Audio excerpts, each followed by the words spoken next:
مەترسی بڵاوبوونەوە و توشبوون بە کۆرۆنا وای کرد پارێزگاری هەولێر پەنا بۆ لیژنەی فتوایەکێتی زانایان ببە. ئەمە لە پێناو جێبەجێکردنی ڕێنمایە تەندروستیەکان و ڕێگرتن لە ئەگەری بڵاوبوونەوەی نەخۆشیەکە.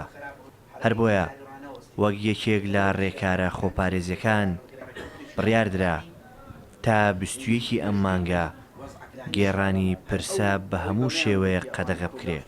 تا 21 ئادار هەموو مەراسیمێکی تازیە ڕادەگرین و ئەگەر پێویستی کرد ئینشاڵڵا پێویست دەکات ئەگەر پێویستی کرد ئەو ماوەیە درێژتریش دەکەینەوە.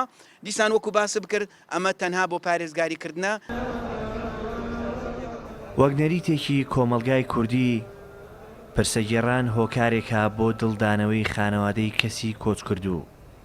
بەڵام لە سەردەمی کۆرۆنادا پرسەگێڕان بۆ تا مەترسی بۆ سەر تەندروستی گشتی.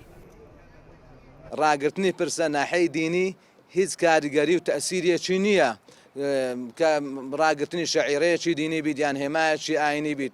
ئەوەی کە پێویستە ئەو خێر و پاداشتانەی کە دەستنیشان کرایە و ئەوەی کە واجبە لە بۆ مردی بکرێ بریتە لە شوشتنی و کفنکردنی نوێژ لەسەرکردنی و دەفنکردنی لە گۆڕستان.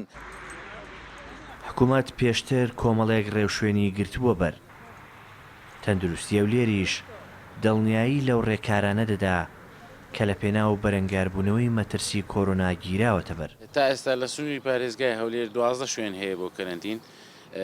تاکو ئێستا گشت پرۆسێسی کەرەنتین بە شێوەیەکی ڕێکوپێک بەڕێوە دەچێتن. دەتوانین بڵێن ئەو کەسانەی کە لە دەرەوە گەڕاونەتەوە هەر هەموویان کەرەنتین کراون. ژمارەکەش تا ئێستاکە گەیشتۆتە 1995 کەس هەر هەمویان بە شێوەیەکی ڕێکوپێک و لە یەکەم ڕۆژی بڕیاری لیژنەی باڵای کۆنتڕۆلکردنی ڤایرۆسی کۆرۆنا و بڕیارەکە جێبەجێ کراوە و هەر هەمویان کەرەنتین کراون. زیاتر لە 1850 کەس تا ئێستا لە نێو 21 شوێنی کەرەنتینە لە هەرێمی کوردستان جێگیر کراون کە پێشتر لە وڵاتی ئێران لە ڕێگەی مەرزە نێودوڵەتەکانەوە گەڕاونەتەوە هەرێمی کوردستان و زیاتر لە 500 کەسیش بە ڕێگای قاچاق هاتوونەتەوە سنووری هەرێم و هیچ پشکنینێکی تەندروستیان بۆ ئەنجام نەدراوە. بەڵێسە شاوەی کوردستان 24 هەولێر.